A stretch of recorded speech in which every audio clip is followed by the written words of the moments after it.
Welcome to PMU Nursing School. I'm Nurse Tracy, owner and artist of Inked Arches Permanent Makeup in Vermont.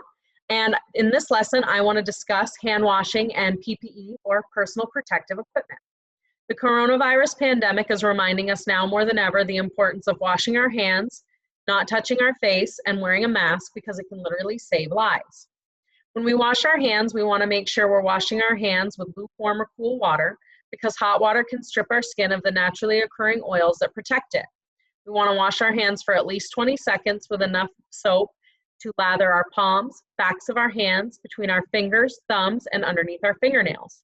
If there's a lot of obvious dirt underneath your fingernails, use a fingernail pick to remove it. And you want to make sure you're washing your hands before and after applying gloves to work with a client, before and after eating and meal preparation, before and after using the bathroom.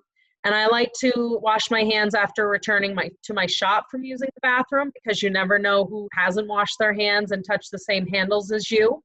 And I like to always remind people that you need to wash your hands when you cough, sneeze, or care for somebody ill, and not allow people that are ill within your shop or to work when you are ill, because that is how you can easily spread infection.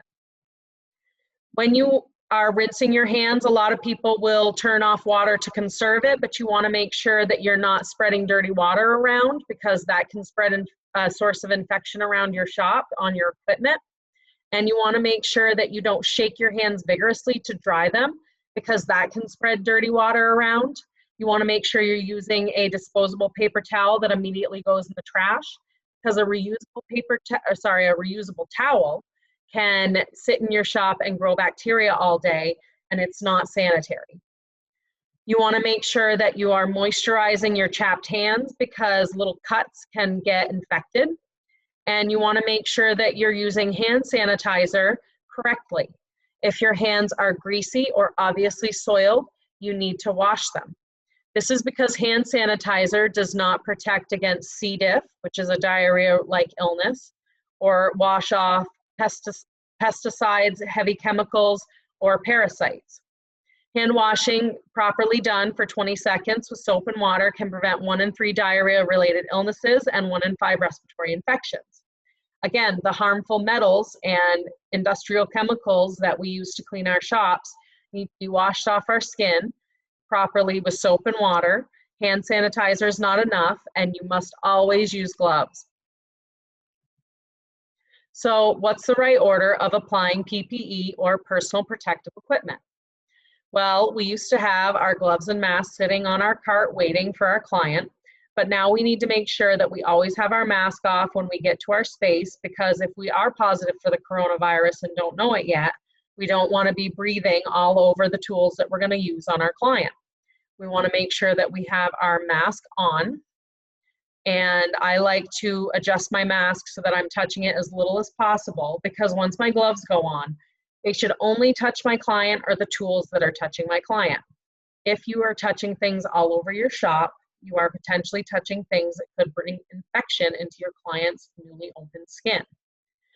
And then when you're removing your PPE, you should remove your gloves first. You should pinch the first cuff of the dirty glove and flip it inside out.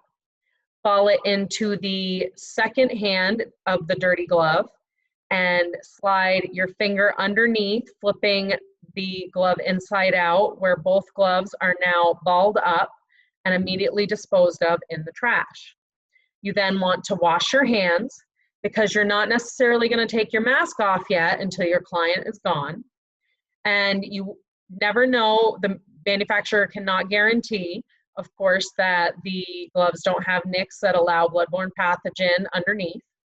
And when you remove your mask, you want to make sure that you are hooking the ear loops very carefully and pulling it away from your skin, hair, and jewelry and clothing, and make sure not to contaminate it, because you may have adjusted your mask during the procedure with dirty gloves. Ball the mask up and immediately dispose of it, and wash your hands again now that your client is out of the shop. And then you can wash your hands, because the mask may have been touched, like I said, with dirty gloves. And you want to be washing up your space and preparing either for the next client or to go home. So I'm excited to hear if you have any questions in the discussion. Let's talk about it. Let's clear up any misconceptions. I'm Nurse Tracy from Inked Arches Permanent Makeup, and I thank you again for joining me in this lesson of PMU Nursing School.